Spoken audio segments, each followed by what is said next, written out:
Hello and welcome to our special coverage of the Russian invasion of Ukraine. I am Ladi Akiriduluale. The headlines. President Volodymyr Zelensky of Ukraine and Recep Tayyip Erdogan of Turkey discuss defense, economic and energy cooperation, sign infrastructure reconstruction deal. UN Secretary-General Antonio Guterres calls for demilitarization of Russian-held nuclear power plant in southern Ukraine's Zaporizhzhia region. And Ukrainian drone shot down over Crimean airport by air defense systems. That's according to the mayor of Sevastopol.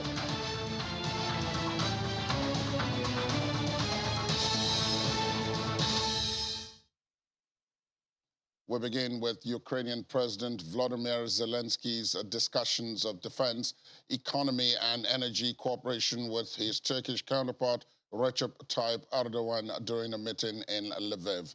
He also met United Nations Secretary-General Antonio Guterres. Mr. Zelensky thanked Mr. Erdogan for the, quote, constant support of the sovereignty and territorial integrity of Ukraine and Turkey for its willingness to take the recovery of Kharkiv and the Kharkiv region under its patronage. The Ukrainian leader also urged Mr. Erdogan and Mr. Guterres to, quote, voice the strictest possible position regarding Russia's planned pseudo-referendum in occupied territories. In his nightly address, Mr. Zelensky said that such referendums would be a slap in the face of the international community. Meanwhile, also during the meeting in Lviv, Turkey and Ukraine signed a deal to reconstruct infrastructure damaged in Russia's attack on Ukraine. The Trilateral meeting marks Mr. Erdogan's first in-person discussions with Mr. Zelensky since Russia's invasion on February the 24th, although the Turkish leader has met Russian President Vladimir Putin twice in recent months. The three leaders will hold a joint news conference and other meetings in Lviv, an important transit point for Ukrainian refugees heading west to Europe since the invasion of Ukraine by Russia. And UN Secretary-General Antonio Guterres, who arrived in Ukraine on Wednesday, met with both Presidents Zelensky and Erdogan with grain exports and concerns about the Zaporizhzhia nuclear power plant leading the agenda. Mr. Guterres has called for the demilitarization of the vast nuclear plant held by Russia in southern Ukraine's Zaporizhzhia region. Speaking to reporters after talks in the western Ukrainian city of Lviv, he says that military equipment and personnel should be withdrawn from the plant and called for efforts to ensure it is not the target of military operations.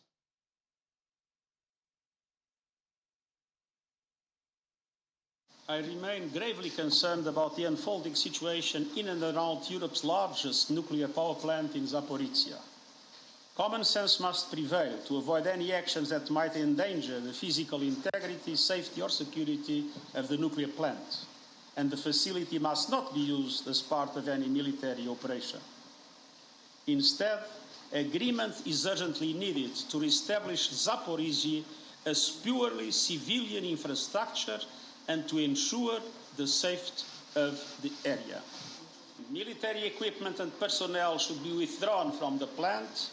Further deployment of forces or equipment to the site must be avoided. The area needs to be demilitarized. And we must tell it as it is. Any potential damage to Zaporizhzhia is suicide. This initiative must be constantly nurtured. From day one, the members of the GCC have worked professionally and in good faith to keep the food flowing. I appeal for this to continue and for them to overcome all obstacles in a spirit of compromise and permanently settle all difficulties. Getting food and fertilizer out of Ukraine and Russia in larger quantities is crucial to further calm commodity markets and to lower prices. And it is essential to provide relief to the most vulnerable people and countries. But let's have no illusions. There is a long way to go before this will be translated into the daily life of people at their local bakery and in their markets. Supply chains are still disrupted and energy and transportation costs remain unacceptably high. We will now continue to work to obtain the necessary assurances to guarantee secure access to Olenivka and any other relevant locations. To put it simply, a fact-finding mission must be free to find the facts.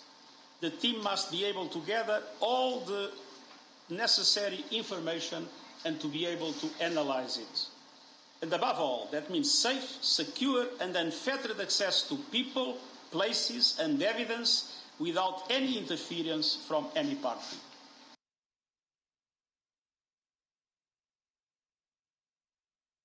Let's talk now to Victoria Sereda, Senior Fellow, Forum of Trans-Regional Studies, who, as always, joins us virtually from Germany. Good morning to you, Victoria. Thank you for your time this morning. Good morning. Let me begin with the flurry of activity that's happened back in Ukraine over the last 24 hours or so. The UN Secretary General calling for the demilitarization of Zaporizhia, the energy and reconstruction deal signed between Turkey and Ukraine. Do you see, first of all, the idea that the Zaporizhia plant should be demilitarized having any traction, particularly because the Russians have said no? For Ukrainians, this issue is extremely sensitive because in the recent past, Ukraine had already survived through nuclear power plant exposure. So for all Ukrainians, this is extremely important and sensitive to demilitarize this or this object as soon as possible, because all people in the country remember how it was during the Chernobyl. And we also know that not only Ukraine was part of the issue, but also many neighboring countries were suffering from that. So the same key issue is with Zaporizhia plant. Anything happens, this will be the global catastrophe, not only Ukrainian. And I think this is really insane to keep military personnel or any type of weapons on the site of the plant. So I think this is very important that certain talks and certain pressure will be put on the Russian side, and at least there will be delegation from the MAGATE side visiting the plant and making sure that at least it's as safe as possible at the moment. Let's talk a little bit about the grain deal, which is the one thing that seems to be working at this point in time, succeeding. As at the last count, 25 ships have now been counted as having been loaded and on their way to the inspection sites, and then from there to various destinations. UN Secretary General Guterres is supposed to visit the Joint Coordination Center in Istanbul tomorrow as part of his trip to the region. Why do you think this deal seems to stand out as a success, even though on virtually everything else, there's broad disagreement? I believe that at the very beginning of the deal, if you remember, there were a lot of worries because still Ukrainian infrastructure was shelled, and it needed some time to demine the waters to be able to transport those ships. But we understand how important is this globally, because both countries, and specifically Ukraine, played very important role in transporting essential food to different parts of Africa and Asian countries, global south. But still, what was discussed that it's a long way to, but success is that it's happening, and it also created a ground for the new possible. We cannot talk say it peace talks, but at least a ground for possibilities to discuss other pressing issues. For example, yesterday the issue of Zaporizhia nuclear plant was discussed, an issue of Ukrainian prisoners of war and access to that. And we here see that because this is a global issue, that UN is taking very active role right now in trying to put certain pressure or helping with settlements and making sure that at least some smaller steps are happening. Does it surprise you that Turkey, which has somehow managed to maintain good relations with both Russia and Ukraine during the course of this crisis, and in fact was one of the main mediators of that grain deal, is now entering into a reconstruction deal with Ukraine, energy cooperation and all that with Ukraine?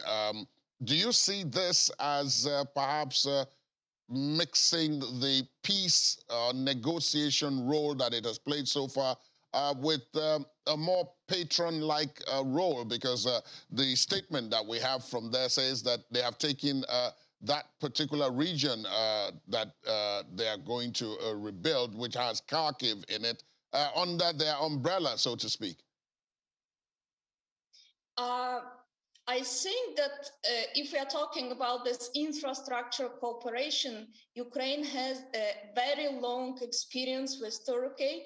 Actually, majority of Ukrainian roads for last 10 or 15 years has been built by Turkish workers. So I think it is not a new step. It's just an expansion or continuation. And if you're talking about the regions, we are constantly here in news that certain countries, EU countries, plead to help certain regions. So I don't see it as a patronizing from Turkey only. We have different sides will be helped by different countries which want to rebuild or help to rebuild Ukraine after the peace will be established. So it's not only Turkey. We have many other countries which participate in different types of programs about the reconstruction of the country. You are in Germany, and you have been for quite a bit. And one of the issues that has cropped up as this conflict has gone on is the impact that it has had on the EU member countries in terms of inflation, high energy prices, economic challenges, and all of that. Have you seen some kind of belief in Germany, where you are, that there is need for these countries, which are now having these economic challenges, to more or less push for peace at this point, rather than try to encourage the conflict by either side? I think we have to differentiate certain media discourses, and we have a wide spectrum of parties present both in the country and in media. And of course, within this spectrum, we do have some populistic parties which are trying to scare population that there will be very high prices for energy and many other issues. So let's push Ukraine to peace talks before it's too late. But at the same time, if we look generally at the population, and recently there was a survey, and majority of population are supporting Ukraine and supporting the situation in Ukraine. So I do not think that this is general mood. This is only one part of the spectrum, both political and media, trying to use certain issues to gain attention or to mobilize their voters. In terms of peace talks themselves, which you and I have had cause to talk about over the last couple of months, have you seen the needle move in any direction in terms of a motivation for peace? Because it does appear now that there's a lot of movement, but whether that movement is in the direction of peace. I mean, if you have the grain deal, you have the reconstruction deal, you have perhaps the demilitarization of the Zaporizhia plant. This requires cooperation from a number of parties, including Ukraine and Russia and so on. Do you think that this, reasonably could be seen as a basis to even begin to discuss a possibility of peace talks? I believe, as we discussed, that we do have a certain space for discussion that was established due to the grain deal, and now it is opening to new issues which are very pressing. But at the same time, as a sociologist, I'm looking at this situation within the society. And within the society, there are two very opposite moods, in the sense that on one side, people really are wishing for a ceasefire because of the heavy casualties, and situation is very, very problematic on the front line. A lot of people are dying every day, and a lot of civilians are dying or wounded every day. There are constant shellings of big cities almost every second or third day. Certain infrastructural objects such as the universities or schools are hit. So it's not only military infrastructure that is hit. On the other side, this really mobilized the civilians in a sense that knowing what is happening on occupied territories, which are not controlled by Ukrainian government, a lot of terror, the case of Olenivka, the cases of Bucha and many others are showing that there are no sense of safety. People are immobilized. There are filtration camps. There are terror. People disappear, are kidnapped, and so on. So understanding that Ukrainians are mobilized against a peace treaty because they don't feel safe about what is happening on all territories occupied by Russia. And they also have a long understanding beginning from 2014 and even before that any treaties are not respected by Russia. So these two fears about the both military and civilian population on occupied territories, and that these treaties will not be fulfilled, pushes people to wish that fights will be continued till all Ukrainian territories will be free. But then at the same time that is happening, there have been calls by some of the other parties, which in the case of Ukraine, have backed Ukraine in this matter, but they're saying that, look, if we can move to peace, that would also be helpful, both for Ukraine and for those who are backing Ukraine. And there are those who have said that, look, Russia too appears to, be reaching some kind of stalemate now in terms of advances, in terms of the amount of personnel it can deploy, in terms of equipment and so on. So that there is leverage now for peace talks, but there seems to be the will that is missing, not the leverage. I believe that, as Zelensky expressed it, that there is a window of possibilities, but then we have to see not a weapon or not human rights and civilians' rights problems on those territories. We don't see any steps from the side of the Russia showing that at least humanitarian rights, civilians' rights are observed. So people don't see any safety, and this prevents them from believing we can at least start. We do have the possibilities right now, but since the Russia is not really showing any respect to the rights of the civilians and war prisoners, it's extremely difficult even to launch these talks, because you are leaving your citizens on those territories just to have to be killed or have to be tortured or to have to be, I don't know, to have very bad experiences.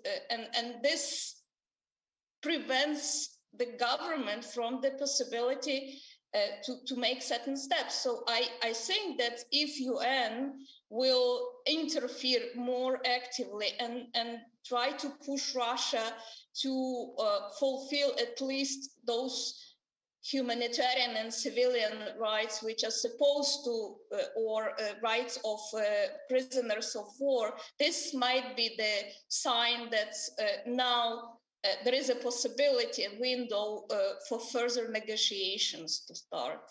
Indeed, and one will hope that those who can do that are in fact listening to you and to others who are in the position to say so. Victoria Sarita, thank you so much for your time this morning. As always, please continue to stay safe as we continue to monitor this conflict and hope that it comes to an end very soon. Thank you so very much. Thank you. After the break, Bavarian community in Germany turns to geothermal energy as cleaner heating solution. Please stay on with us.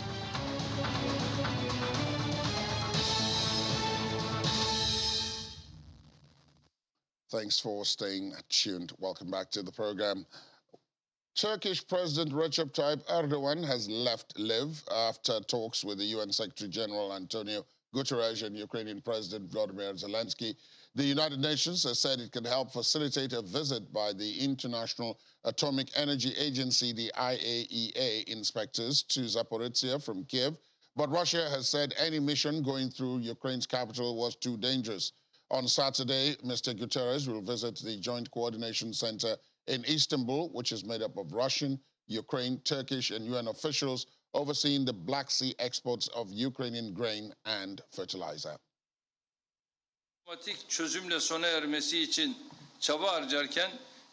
While as Turkey we made efforts to end the conflict with a diplomatic solution, we also stood by our Ukrainian friends and we continue to do so.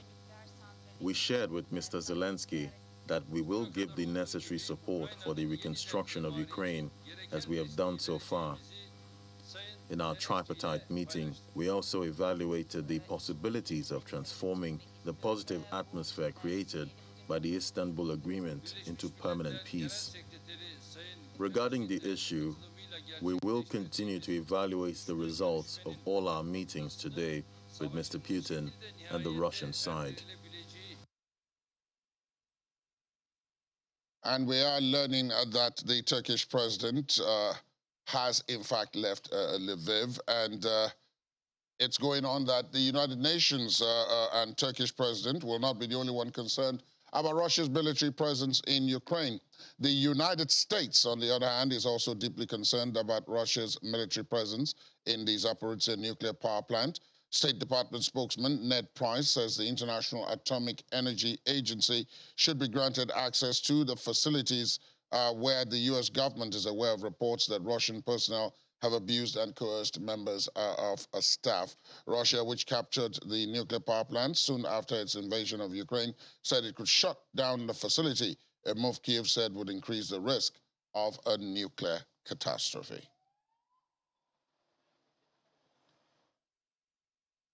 And away from trilateral relations, the mayor of Sevastopol, Crimea's largest city, has reported that a Ukrainian unmanned aerial vehicle was shot down by air defense systems in the vicinity of the city's airport.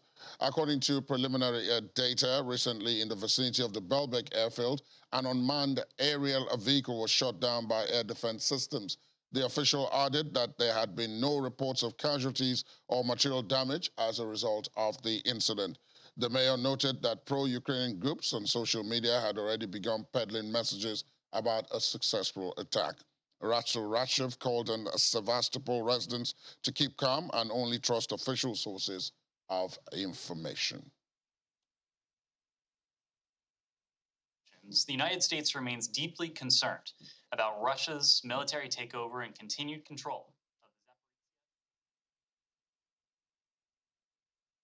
the Russia's defense ministry says 3 MiG-31E warplanes equipped with Kinzhal hypersonic missiles have been relocated to its Kaliningrad region for round-the-clock duty.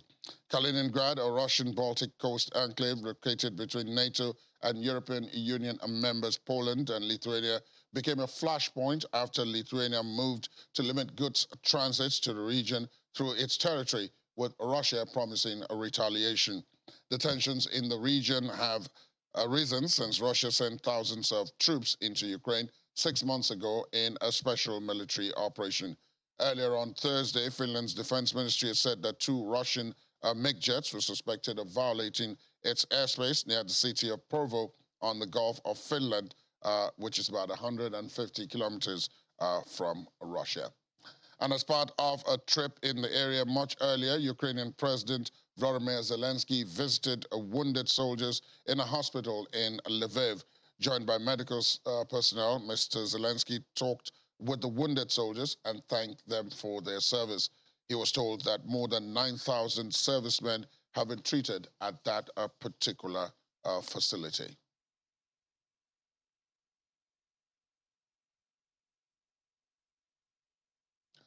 Let's talk to Vince Onyekwelu, who is National Security Risk Strategist and also a former British police officer. He joins us virtually from Enugu Agidi in Nigeria. Good morning to you. Thank you for your time.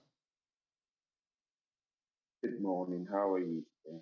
I'm fine, thank you. Let's begin with all the military activity that seems to be going on. First, the most dangerous one, the one going on around the Zaporizhzhia nuclear power plants. So much has been said about that.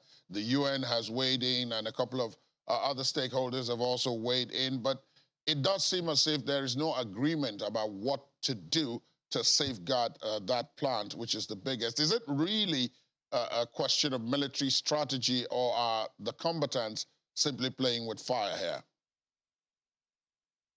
It's actually a question of military strategy. I think when you go to this kind of conflict, you need to be able to capture essential facilities that can give you a competitive and a comparative advantage even during the war and during negotiations. So I think what Ukraine government failed to do, they should have been able to secure that facility before the Russians secured it. One thing you must understand that it is actually very wrong for the Russians to take over that facility and use that facility to send missiles or attack Ukrainian soldiers. I believe when it comes to international laws, even if Russians are their threat, which they have a right to capture, but I think it's ethically wrong for Russian soldiers to send missiles from that location. It's also ethically wrong for the Ukrainian military to fire at Russians in that location because of the risk. So what the world should be talking about is nobody should fire from that location and nobody should be fired upon in that location. That way we take away the potential risk of hitting the reactors. Because right now the Russians are smart enough to take over that pivotal location. Don't forget, that particular nuclear plant supplies about 9,700 megawatts of power, of energy to Europe, not only to Russia, to Ukraine.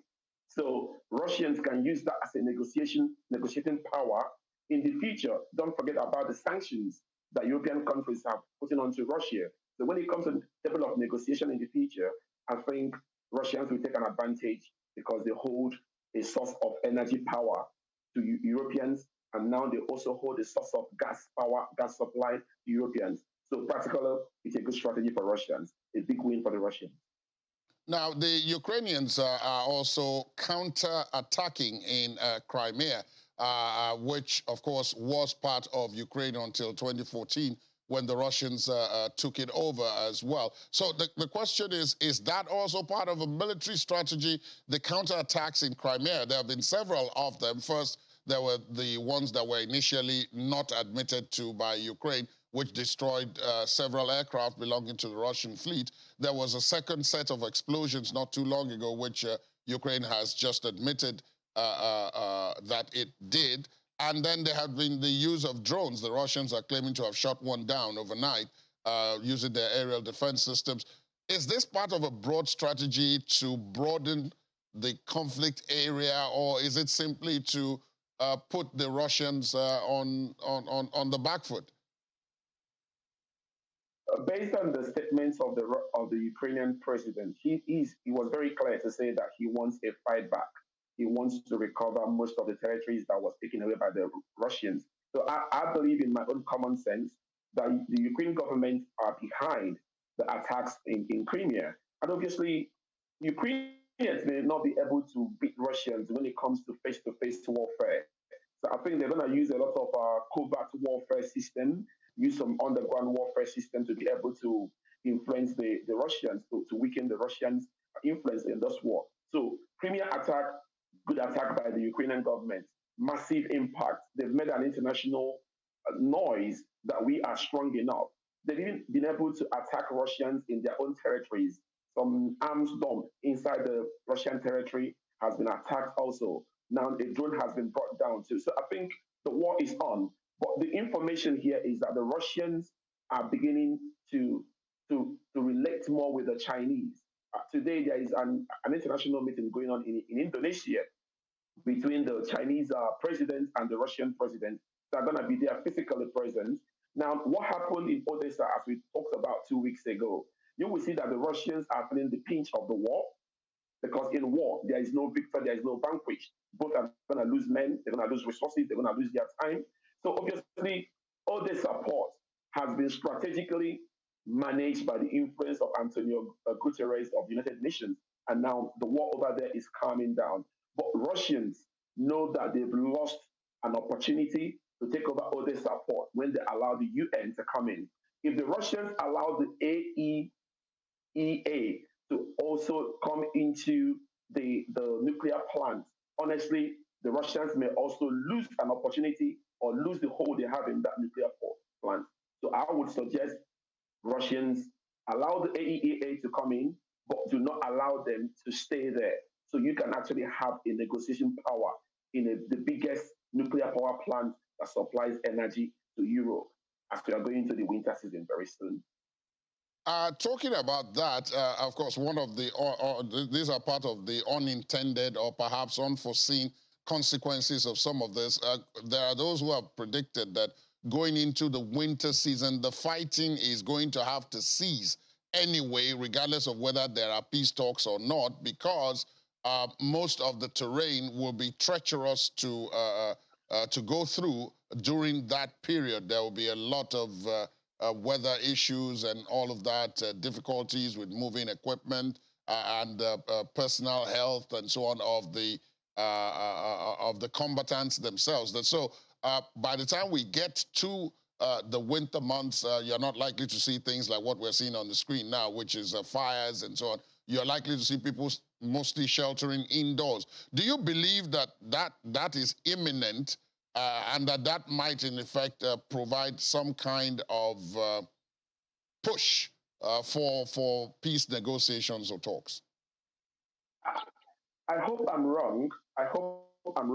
But I see the winter season as a powerful strategic season for the Russians to actually make more impact in this war.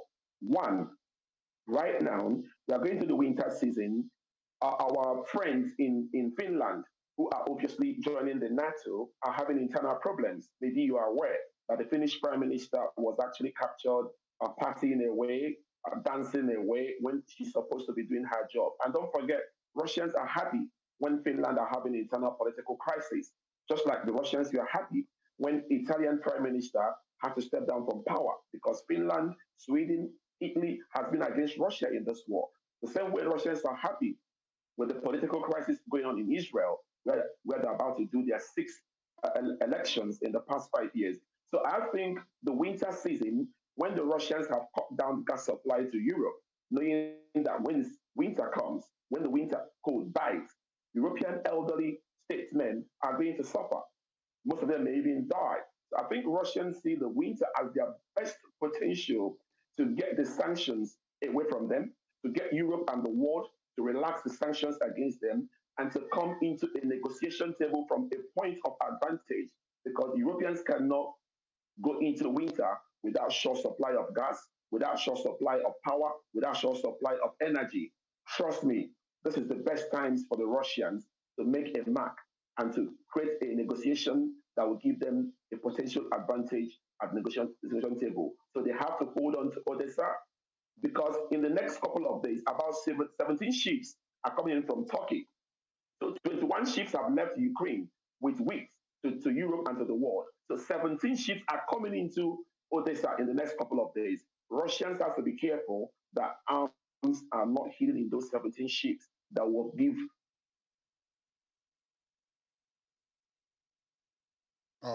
We seem to have perhaps lost Vince Onyekwelu there, but want to thank him for his perspective and for his time this morning, joining us virtually from Enugu, Gidi. Let's take a couple of stories before we hit the brakes for another time. Hungarian Prime Minister Viktor Orban says he doesn't believe the West can win militarily in Ukraine and argues that sanctions are failing. According to Mr. Orban, the deadly conflict in Ukraine has the potential to demonstratively put an end to Western hegemony globally.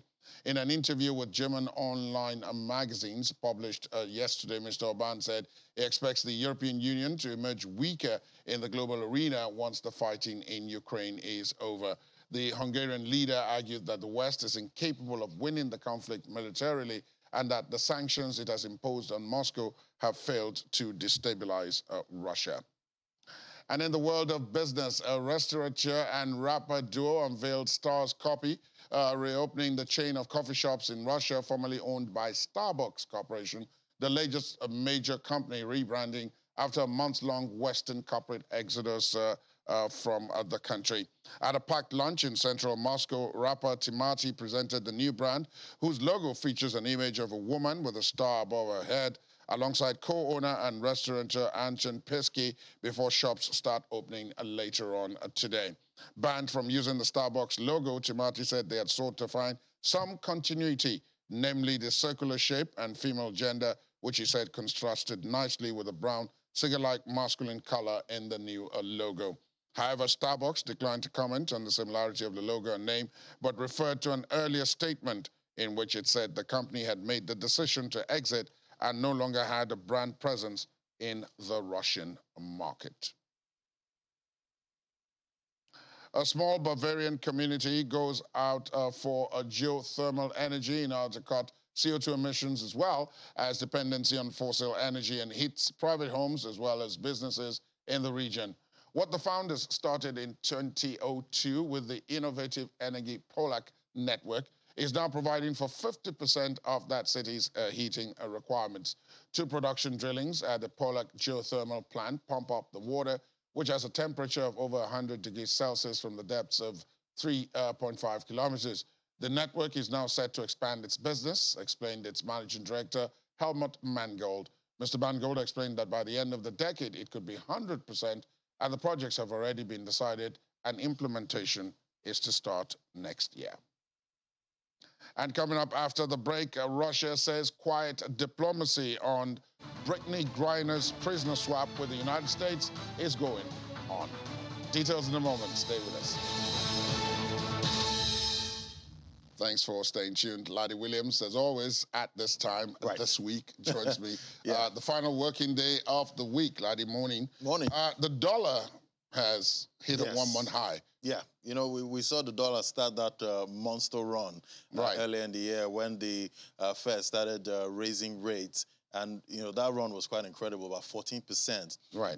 Talking about the DXY that tracks, you know, the strength of the dollar against other basket currencies. A basket of currencies. So we saw that massive run, but it did pull back from a high of about 109 points to about 104.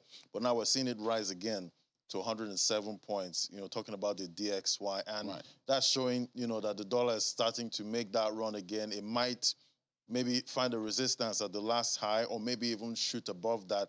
And the risk with that is obviously, other currencies are going to suffer. Obviously. The markets are going to also, you know, get hit, you know, with that kind of run. And this is just because, you know, the recent minutes from the last Fed meeting, you know, showed that the Fed is ready to raise rates even more if inflation, if keeps going. And so we're seeing DXY react to that? Well, I don't know if this is good news. Well, it's not good news for those doing the selling, but it's good news for those doing the buying. Right. Wheat has fallen on weak U.S. demand and the fact that the Ukraine grain shipments are going on smoothly. Exactly. So it's good news for the world, but bad news for those that like to trade, sentiments in the market. So we're seeing, the grain ships actually leave, and that's, bringing the price down of, grain in the grain market. And we're also seeing, recession fears also weighing on that market, because at the end of the day, inflation keeps going up, the rates keep going up, there is that risk of recession. So we're seeing the market price that in, we're seeing the prices come down. But it's good news for, countries that need these exports of grains, because we're seeing the grains leave Russia now, Ukraine, I mean. Ukraine, yeah. About, with Russia's cooperation. Exactly, and we've seen about 25 vessels have left already at this time. And your other guest was talking about how, Russia needs to make sure no weapons are coming in with the ships that are coming into ships. Yeah, so it's good. It's good the prices are coming down, but, the traders are going to feel the pinch. And just before I let you go, the Ukrainians are buying weapons and drones with crypto donations. Yeah, so we see them actually praising crypto at this time, talking about the Ukrainian digital ministry there. We're seeing them actually selling off most of those donations. They got about $60 million. So they've sold in crypto. Yeah, in cryptocurrency. So they've sold about 50-something million to buy some UAVs, some lethal. They also say they bought some non-lethal weapons to help them defend themselves against Russia. So they've sold quite a bit of that, and they have about $6 million left. So they're going to use that too to also buy some stuff. But at the end of the day, they're praising the transparency. They're letting the world know everything they're buying with that donation, but they're still hiding what exactly they're buying. So the Russians don't know what weapons they're actually buying. Indeed. Aladi, thanks for that. Of course, there'll be updates of all that and much more on Business Morning and Business Incorporated. Right. Thank you. Thank you. Russia's foreign ministry says it was engaged in, quote, quiet diplomacy with the United States regarding a potential prisoner swap that would include basketball star Brittany Griner. Ms. Griner was sentenced to 9 years in prison in Russia on drug charges on August the 4th in a verdict that U.S. President Joe Biden had called unacceptable. Washington, which has argued that Griner was wrongfully detained, has offered to exchange her for Victor Bout, a Russian arms dealer serving a 25-year prison sentence in the United States. In sports, broadcaster Setanta Sports has agreed a $16.2 million deal to secure Ukrainian Premier League rights for the next 3 seasons. Last season's UPL was terminated in April, having been unable to resume from a winter break owing to the Russian invasion in February. But domestic football is set to return in Ukraine behind closed doors with added security measures next week, coinciding with the day of the national flag. The contract also requires Setanta Sports to transfer match highlights to clubs within 6 hours of the end of each match.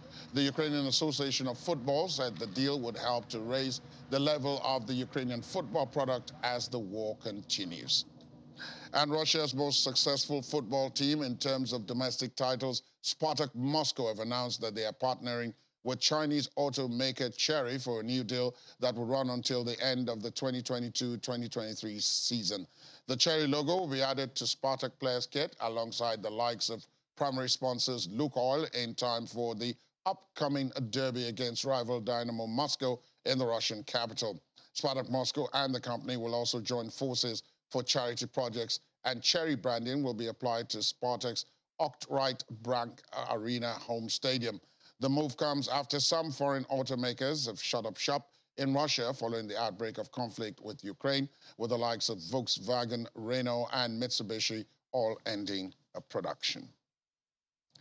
And finally, let's show you a moment where Ukrainian President Volodymyr Zelensky was irritated during a joint news conference with Turkish President Recep Tayyip Erdogan and UN Secretary General Antonio Guterres when he noticed that his official translator was not translating his remarks properly. When the translator finished translating Mr. Zelensky's Ukrainian remarks on why it is impossible for Ukraine to start peace talks with Russia into English, an irritated Mr. Zelensky himself completed the translation in English. Спочатку, мені здається, в містах цивільних інфраструктур не можуть хотіти миру. Тож спочатку, мені здається, вони повинні звільнити наші території, а потім that is why the further negotiations are only possible when or after Russia would liberate all of those territories that they are controlling illegally now. And I said about the window of possibilities, and I said that it couldn't be so because in this,